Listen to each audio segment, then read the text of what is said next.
Noon mga boss, QCY F24 dashcam na naman, installation dito sa ating Isuzu F. So mga boss, so napaka-importante talaga ng dashcam dito kasi negosyo to. Cooking oil yung kanyang mga kargada. So may nangyaring aksidente kasi sa kanila. Ito, so, nagpalagay na lang yung may-ari para for security. Ito kasi ito kasi yung kailangan talaga kasi uso na daw yung mga nakaw ngayon. So ito, secured na to, may dashcam na.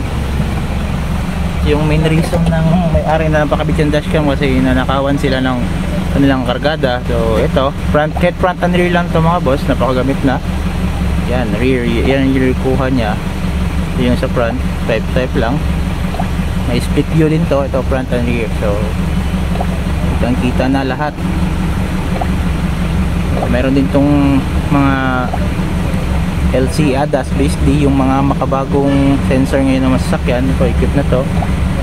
Saka real time recording, ito yung mga recordings niya ngayon. So may free tayong SD card mga boss sa 32GB, pero pwede naman kayong mag-upgrade. Pwede rin yung screenshot yung mga yung mga daan, ayan.